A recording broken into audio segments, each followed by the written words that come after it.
तो देखिए, जब भी आप पेंटिकल्स की एनर्जी में होते हो तो आपके अंदर बहुत ज़्यादा डिज़ायर होती है, और किस तरीके की डिज़ायर होती है उसको मैं थोड़ा एक्सप्लेन करती हूँ, और सारे एनर्जी पे मैं थोड़ा थोड़ा फोकस करूँगी, ठीक है। तो जब भी आप पेंटिकल की एनर्जी में होते हो, उसके पावर क्या है, आपकी डिज़ायर क्या है, और आप किन चीज़ों को लेट गो करते हो, ठीक है। तो ये सभी एनर्जी में रहेंगी। तो देखिए, जब भी आप क्वीन ऑफ पेंटिकल की एनर्जी में होते हो ना, तो आप ना बहुत ज़्यादा मटेरियल चीज़ों के प्रति आपका बहुत लगाव होता है, बहुत, या तो आपका बॉडी हो, खुद अपनी ब्यूटी को लेकर आप बहुत ज़्यादा सिंसियर रहते हो, अपने कपड़ों को लेकर बहुत ज़्यादा आप केयरिंग रहते हो कि हाँ, मुझे ना इस ब्रांड के कपड़े पहनने, मैं तो इसी ब्रांड का कपड़ा पहनती हूँ, उसके बगैर तो मैं दूसरा कपड़ा छूती भी नहीं हूँ, देखती भी नहीं हूँ। कुछ इस तरीके की आपकी एनर्जी होती है। फिर आपको कि मुझे तो इस तरीके का घर पसंद है, भले ही ये चीज़ें हो ना हो वो अलग बात है, लेकिन कहीं ना कहीं आपकी ऑरा में, आपकी एनर्जी में वो चीज़ें होती हैं। आप ऐसा सोचते हो या ऐसा चाहते हो कि मुझे एक ऐसा घर चाहिए, मतलब डिज़ायर की एनर्जी इसको कह सकते हो। एक ऐसा घर हो जो कि मेरा इंडिविजुअल हो, उसमें एक छत हो, छत पे एक झूला हो, फिर मैं बालकनी में बहुत सारे प्लांट लगाऊं, अपने घर में अच्छे से डेकोरेशन करवाऊं, सोफ़ा लगवाऊं, ऐसे पर्दे लगाऊं, ऐसे किचन को मैं फर्निश कराऊं। तो ये सब जो चीज़ें, ये डिज़ायर होती हैं, ठीक है। और इस डिज़ायर की एनर्जी में जब आप होते हो तो वो एनर्जी क्वीन ऑफ पेंटिकल की होती है। ये एनर्जी ज़रूरी नहीं है कि वास्तव में आपके पास हो वैसी सुविधाएं, या मतलब आप कर सकते हो, ऐसा ज़रूरी नहीं। ऐसा सब कॉन्शियस में आपका पड़ा रहता है, ये चीज़ें रहती है कि हाँ, काश कि मेरे पास होती, या मुझे ऐसी चीज़ें चाहिए। या फिर आप दूसरे को देखते हो कि दूसरा इंसान इस तरीके से पहन रहा है, इस तरीके से रह रहा है, इस तरीके का उसके पास फैसिलिटीज़ है, 3D, मतलब एक तरीके से कहिए मटीरियल जो चीज़ें हैं ना, वो अपनी तरफ खींचती हैं आपको। और किसी को आप सुंदर देखते हो, बहुत खूबसूरत लेडी को भी देखते हो, किसी महिला को आप देखते हो, आप खुद महिला हो फिर भी किसी दूसरे महिला को, किसी फीमेल को आप देखते हो, तो आपको ऐसा लगता है कि वो महिला कितनी खूबसूरत है, और उसने कितने अच्छे कपड़े पहने हैं, और उसके पास कितना मनी है। अगर मेरे पास भी इतने मनी होते, इतने पैसे होते, तो मैं भी इस तरीके का कपड़े पहनती, मैं भी इसी तरीके का श्रृंगार करती है, मेरा भी कुछ इस तरीके का होना चाहिए। इस तरीके का आप डिज़ायर की एनर्जी में होते हो, और आपको लगता है मेरे पास तो है ही नहीं, तो मैं क्या कर सकती हूँ। अपने आप में ना आप फिर सैड हो जाते हो, दुखी हो जाते हो। तो ये आपकी एनर्जी के ब्लॉकेजेज भी हैं, यानी कि पहले डिज़ायर, फिर वो चीज़ें नहीं पूर्ति होने पर ब्लॉकेजेज, फिर आप फाइनली आप पर वर्क चलता है, इन चीज़ों पर वर्क चलता है आपका, बहुत लंबे टाइम तक वर्क चलता है, फिर आप इन चीज़ों को लेट गो करते हो, ठीक है। तो जब इस चीज़ को आप लेट गो करते हो, यानी कि लेट गो करने का ये मतलब होता है कि आपने उतनी चीज़ें अपने पास रखी जितनी कि आपको लगता है कि ये हमारे लिए अच्छा है, मेरे लिए सही है। हालांकि जब आप किसी डिज़ायर में रहते हो ना, तो इच्छाएं इतनी प्रबल होती, इतनी ज़बरदस्त होती हैं कि आपको लगता है कि मुझे अभी अभी चाहिए, इसी वक्त चाहिए मुझे। और ये जब डिज़ायर आपकी जोर की पकड़ती है ना, तो इच्छाएं उस वक्त में पूर्ति नहीं होती हैं। और जब आप स्पिरिचुअल जर्नी में होते हो तो बिल्कुल भी पूर्ति आपकी नहीं की जाती है, क्योंकि फेमिनिन एनर्जी में ऐसा होता है कि फेमिनिन जब हैं किसी चीज़ को डिज़ायर करती हैं, या कुछ उनकी एनर्जी में वो चीज़ें आती हैं कि मुझे ऐसी चीज़ें चाहिए, ये कपड़े चाहिए, ये पैसे चाहिए, ज्वेलरी चाहिए, ऐसा मकान चाहिए, ऐसा गाड़ी चाहिए, तो इंस्टेंट बहुत तेज का जोर का वाइब्रेशन आता है कि मुझे किसी कीमत पे वो चीज़ें चाहिए, चाहिए तो चाहिए।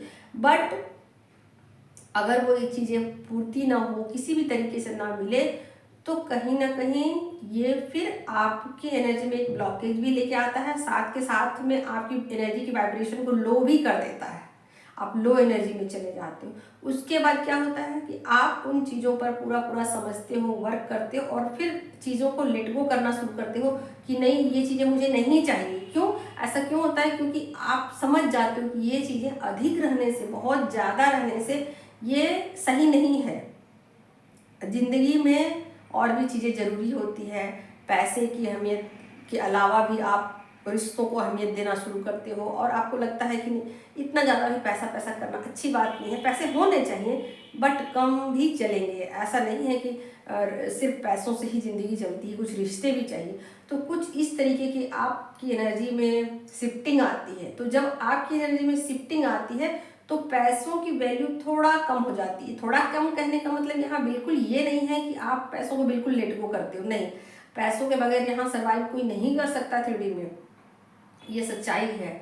तो पैसों को आप थोड़ा कम अहमियत देते हो, थोड़ा नीचे करते हो और फिर रिश्तों में आप चले जाते हो और फिर रिश्तों में आप रिश्तों की अहमियत को आप समझना शुरू कर देते हो और उसके बाद आप जो है ना क्वीन ऑफ कप्स की एनर्जी में एंटर करते हो। जब यहाँ पर आप एंटर करते हो तो बहुत ज़्यादा आप भावुक होते हो, रिश्तों में देना शुरू करते हो। रिश्तों में जब आप जैसा चाहते हो कि आपको उसी तरीके का रिस्पॉन्स मिले, आप चाहते हो कि जहाँ मैंने इन्वेस्ट किया उसके बदले में हमें मिले, तो वो चीज़ें जब ओवर होने लग जाती है ना तो आप चाहते हो कि अपने हिसाब से सब चीज़ों को मैं ले चलूँ। देखिए फैमिली एनर्जी ऐसी होती है ना कि ये दूसरे के हिसाब से चलना पसंद नहीं करती है। ये फैमिली एनर्जी ऐसी होती है ना कि ये चाहिए मुझे अभी इंस्टेंट चाहिए, इस तरीके की होती है।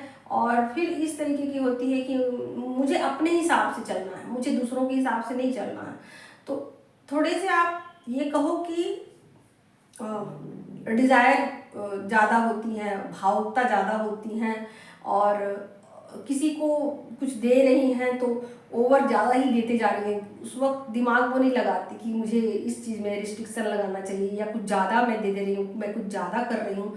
तो यहाँ वो बहुत ज़्यादा देना शुरू करती है, गिवर बन जाती है ना।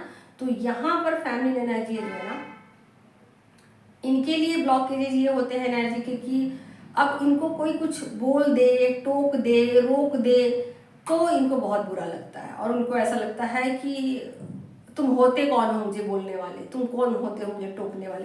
तो कुछ इस तरीके के ये अपने ईगो पे ले लेती हैं। इनको ऐसा मतलब इतनी ज़्यादा भावुक होती हैं कि वो दिमाग से उन चीज़ों को नहीं सोचती, दिल पे ले लेती हैं, है ना।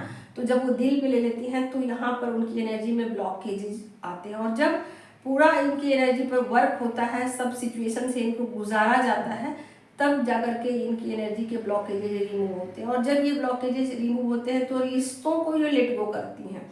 जब ये रिश्तों को लेट गो करती हैं ना, तब जाकर के यहाँ से इनकी एनर्जी जो है नेक्स्ट लेवल पर शिफ्ट हो जाती है।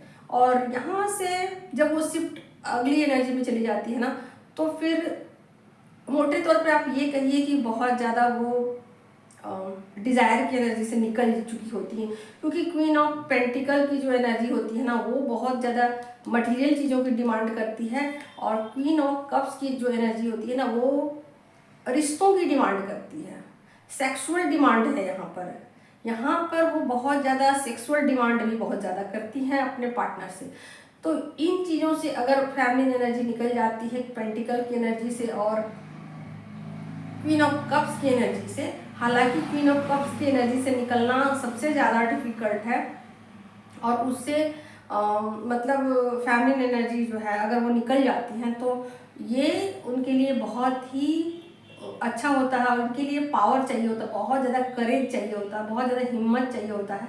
तो इस एनर्जी से निकलने के लिए फैमिली एनर्जी को अपने ऊपर बहुत ज़्यादा वर्क करना पड़ता है और यहाँ पर उनको सेल्फ लव में आना पड़ता है। जब वो इमोशनली बैलेंस होने शुरू हो जाती हैं और अपने इमोशन को कंट्रोल करना शुरू कर देती हैं, तब जा कर के उनकी ये एनर्जी बैलेंस हो जाती है और वो नेक्स्ट लेवल में चली जाती हैं। और जब वो नेक्स्ट लेवल में चली जाती हैं तो क्वीन ऑफ सोर्ड की एनर्जी में पहुंच जाती हैं।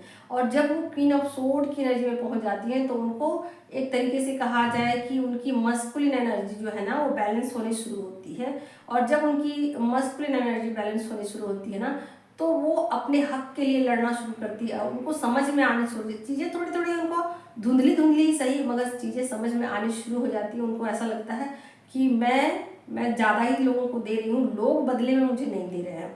और इस बात का उनको बहुत गुस्सा आता है और वो चाहती कि उनके साथ जस्टिस हो, उनके साथ इक्वल गिव एंड टेक हो। ऐसा ना हो कि मैं ही सिर्फ एक तरफा दिए जाऊं और लोग मुझे ना दे, जो भी मैं देती हूँ उनको बदले में चाहिए होता है। ये होती है सोड की एनर्जी। ऐसे में सोड की एनर्जी में फेमिनिन एनर्जी को बहुत ज़्यादा गुस्सा आता है, बहुत ज़्यादा गुस्सा आता है, और अपने अधिकारों के लिए वो लड़ रही होती हैं। उनको ऐसा लगता है कि मैंने जो भी कुछ किया उसके लिए, या जो भी कुछ कर रही हूँ, तो या तो मुझे अपने अधिकार वापस चाहिए या मैं अकेला रहना ही पसंद करूँगी। तो यहाँ पर वो कुछ फैसले लेने शुरू कर देती हैं जो कि बहुत ज़्यादा स्ट्रिक्ट होते हैं, ठीक है। और जब स्ट्रिक्ट फैसले लेने शुरू कर देती हैं तो जाहिर सी बात है कि फेमिनिन एनर्जी अकेली होना शुरू हो जाती हैं, और अकेलापन उनको बहुत ज़्यादा भाने लग जाता है, या कहिए उनकी मजबूरी हो जाती है कि ऐसे में वो अपनी बाउंड्री को,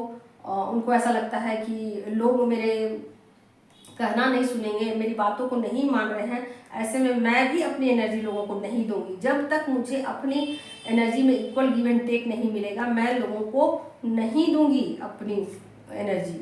तो यहाँ पर वो शिफ्ट करके अपनी एनर्जी क्वीन ऑफ वैंड की एनर्जी में आ जाती हैं, और बिल्कुल वो सोच लेती हैं कि नहीं, मुझे तो भाई चाहिए तो चाहिए, नहीं तो मैं अपनी बाउंड्री क्रिएट करूँगी, या मैं उन लोगों को उतना ही दूंगी जितना लोग मुझे देते हैं, मैं भी उतना ही दूंगी। ऐसे में वो क्वीन ऑफ वैंड की एनर्जी में पहुंच जाती है। जैसे वो क्वीन ऑफ वैंड की एनर्जी में पहुंच जाती हैं, अपनी एनर्जी को लॉक कर लेती हैं, जैसे लोगों को देना बंद कर देती हैं, वैसे उनकी थर्ड आई पे काम शुरू हो जाते हैं। और जैसे ही उनके थर्ड आई पे काम शुरू हो जाते हैं, वो इन चीज़ों को अलग लेवल पर देखना शुरू कर देती हैं। उनकी एनर्जी का वाइब्रेशन बहुत ज़्यादा बढ़ जाता है, उनके चक्रास सारे रोटेट होने शुरू हो जाते हैं, सारे चक्रों से ब्लॉकेजेज हट जाते हैं, और तब उनको कुछ और सच्चाइयाँ दिखाई देती हैं कि नहीं, अगर मैं लोगों को ना दूँ ऊर्जा, या लोग भी मुझे ना दे, तो कैसी ज़िंदगी होगी, ये ज़िंदगी कैसी होगी। अगर कोई इंसान किसी को कुछ भी ऊर्जा ना दे, हर इंसान इंडिविजुअल अकेला रह जाए, तो ये दुनिया कैसे चलेगी, या फिर ज़िंदगी कैसी होगी। तो कुछ इस तरीके के भाव विचार में वो डूब जाती हैं, और एक समझदार महिला की तरह चीज़ों को बहुत डीप लेवल तक समझने की कोशिश करती हैं। हालांकि मैं यहाँ एनर्जी की बात कर रही हूँ, तो ध्यान दीजिएगा आप लोग ये मत सोचिएगा कि मैं फीमेल की बात कर रही हूँ, यहाँ मेल भी हैं, यहाँ सिर्फ एनर्जी की बात हो रही है। तो जब जो फेमिनिन एनर्जी है, उनको ये बातें समझ में आ जाती हैं कि ये जो दुनिया है ना, ये दुनिया किस तरीके की है, मतलब एक चेतना की आप कहो तो ऊंचाई को वो छूती है, और उस चेतना की ऊंचाई को जब वो छूती है, तो इस 3D से ऊपर चीज़ों को, बियॉन्ड चीज़ों को देखने में वो सक्षम हो जाती हैं, और 3D से पार चीज़ों को वो देखती हैं, और उनको रियलाइज होता है कि नहीं, चीज़ें कुछ और है। अगर मैं अपनी लाइफ में अकेले भी रहूं तो भी मैं खुश नहीं हूँ, अगर मैं पूरी तरीके से इंडिपेंडेंट हूँ तो भी मैं खुश नहीं हूँ, अगर मैं सोल लेवल पर, बॉडी लेवल पर, माइंड लेवल पर भी मैं बैलेंस हूँ तो भी मैं खुश क्यों नहीं हूँ। तो कुछ इस तरीके की उनकी चीज़ों को एक डीप थिंकिंग में वो डूब जाती हैं, और ऐसा वो हर पर्सन के लिए सोचती हैं। ऐसा नहीं है कि वो सिर्फ इंडिविजुअल अपने लिए, खुद के लिए सोचते हैं, ऐसा नहीं है, वो हर पर्सन के लिए ऐसा सोचना शुरू कर देती हैं कि माना कि हर इंसान अगर 3D में अकेला ही रह जाए तो क्या इस दुनिया में फिर करने को क्या बचेगा, फिर इंसान करेगा क्या आकर के। और इंसान को क्या, इंसान सिर्फ खाने के लिए है क्या, इंसान सिर्फ सोने के लिए है क्या, इंसान को 3 टाइम का खाना चाहिए क्या, इंसान को कपड़े चाहिए, या फिर क्या चाहिए लाइफ में, क्या चाहिए। तो बियॉन्ड, आप बियॉन्ड इस 3D के बियॉन्ड वो चीज़ों को एनालाइज करती हैं और चीज़ों को समझने की कोशिश करती हैं, ठीक है। तो जब यहाँ से वो चीज़ों को समझने की कोशिश करती हैं, तो एक समझदार महिला की तरह बहुत सारी चीज़ों का खुलासा उनके सामने होता है। और जब इसके पार हो जाती है ना, 3D के पार जब चली जाती है उनकी ऊर्जा, तब वो एम्प्रेस की एनर्जी में पहुंच जाती है। और जैसे ही वो एम्प्रेस की एनर्जी में पहुंचती हैं, सॉरी ये कार्ड गलत लग गया है, ये है ये है क्वीन ऑफ वैंड की एनर्जी, गलती से कार्ड ऐसे रखे, ठीक है। तो जब वो एम्प्रेस की एनर्जी में पहुंचती हैं, तब जाकर के उनको ऐसा फील होता है कि भाई यहाँ तो मामला अलग ही है। ये चीज़ें जो है ना, ये चीज़ें तो 5D लेवल से ऐसी डिसाइड की गई हैं, यहाँ पर 3D लेवल पर से चीज़ें ऐसी नहीं हैं। ये तो 5D लेवल से चीज़ें ऐसी ही की गई हैं, सेटिंग ही ऐसी की गई है, चीज़ें यहाँ से ही डिसाइड की गई हैं। सारा कंट्रोल पावर 5D से हो रहा है, 3D में चीज़ें इम्प्लीमेंट हो रही हैं, 3D में चीज़ें करी जा रही है, 3D में रिफ्लेक्शन हो रहा है। 3D में जब जो चीज़ें दिख रही हैं वो एक खेल मात्र है, वो एक तमाशा मात्र है। एक्चुअल जो खेल जो चल रहा है वो तो 5D से चल रहा है। तो बहुत सारी चीज़ों का जब उनको खुलासा होता है तब वो एम्प्रेस की एनर्जी में पहुंच जाती हैं और यहाँ से वो बिल्कुल कूल हो जाती हैं। फिर उनको इस बात का चिंता नहीं रहता कि मतलब यहाँ पर वो ईगो पर भी लेती हैं। जब वो क्वीन ऑफ वैंड की एनर्जी में पहुंच जाती हैं तो अपने ईगो को बचाने की बहुत भरसक प्रयास वो करती हैं कि मेरा ईगो बचा रहे, लेकिन उनका ईगो बचता नहीं है। तो यहाँ से वो बिल्कुल कूल हो जाती हैं। जिस बात को लेकर वो बहुत ज़्यादा गुस्सा दिखाती हैं या जो नाराज़गी लोगों से रहती है वो ख़त्म हो जाती है, उनका ईगो का डेथ हो जाता है। किसी भी तरीके का इमोशनल कहिए तो अटैचमेंट नहीं होता, लेकिन प्यार लोगों से बहुत होता है, सबसे एक समान प्यार होता है। और अटैचमेंट देखिए अलग चीज़ होता है, डिटैचमेंट अलग चीज़ होता है, और एक इक्वल सा रिलेशन एक अलग चीज़ होता है। आप जब किसी से अटैच होते हो ना तो बहुत ज़्यादा आप उसको पकड़ने की कोशिश करते हो, उसके साथ जुड़ने की कोशिश करते हो। डिटैचमेंट में चीज़ों से नफरत होने लग जाती है। लेकिन जब आप ना अटैचमेंट में रहते हो ना डिटैचमेंट में रहते हो तो बिल्कुल बराबर सी एनर्जी रहती है, एक उदासीन सी एनर्जी होती है जिसमें एक समझदारी झलकती है। ठीक है, तो कुछ इस तरीके की एनर्जी होती है। तो यहाँ से आप चीज़ों को फिर से देखना शुरू करते हो, फिर से आप वापसी करते हो, फिर से आप उन चीज़ों के प्रति सम्मान कह सकते हो आप, एक तरीके से सम्मान का भाव आपके अंदर होता है। और आप फिर ये समझ जाते हो कि ये दुनिया जो है ना ईश्वर की बनाई हुई दुनिया है, और ईश्वर की बनाई हुई दुनिया में ना कहीं से कुछ भी गड़बड़ नहीं है, कहीं से कुछ भी बुरा नहीं है, कहीं से कुछ गलत नहीं है। सब ऐसी ही होनी थी चीज़ें और ऐसी ही हो रही है चीज़ें, और ऐसी ही चीज़ों को मतलब होना चाहिए, चीज़ों को ऐसा ही होना चाहिए। अगर चीज़ें ऐसी नहीं रहेगी तो फिर कैसी रहेंगी। आप एक डीप थिंकिंग में चले जाते हो कि चीज़ें जो है ना ऐसी ही होने चाहिए थी। अगर मैं सोचूं भी, अगर मैं खुद अपने भी सोचूं, अगर मुझे ही कहा जाए तो मैं किस तरीके की दुनिया की कल्पना करती हूँ, अगर किस तरीके की दुनिया को कल्पना किया जा सकता है और वो दुनिया कैसी होगी और उस दुनिया में क्या होना चाहिए क्या नहीं। तो एक डीप थिंकिंग में आप चले जाते हो, और जब आप डीप थिंकिंग में चले जाते हो तो आपका जो सर है ना वो श्रद्धा से झुक जाता है, भाव से झुक जाता है, और आपको लगता है कि आपको एक मौका दिया गया इस 3D में आने का, इस 3D में एंजॉयमेंट का, और सबके प्रति आप आभार का भाव रखते हो, सभी के प्रति आप एक संवेदना का भाव रखते हो, सभी के प्रति एक ग्रैटिट्यूड का भाव रखते हो। कहते हैं ना कि ग्रैटिट्यूड एक ऐसी ऊर्जा है ना जो आपकी ऊर्जा में कई गुना इजाफा कर सकती है, कई गुना। क्योंकि जो भी लोग हमें इस जर्नी में मदद करते हैं वो हमें स्टेप बाय स्टेप इस जर्नी में आगे की तरफ लेके जाते हैं, तो कहीं ना कहीं वो अपनी जिम्मेदारियों को पूरा कर रहे होते हैं, और कहीं ना कहीं वो लोग हमसे अटैच होते हैं, हमारी ऊर्जाओं से अटैच होते हैं, और कहीं ना कहीं ईश्वरीय काम को वो कर रहे होते हैं।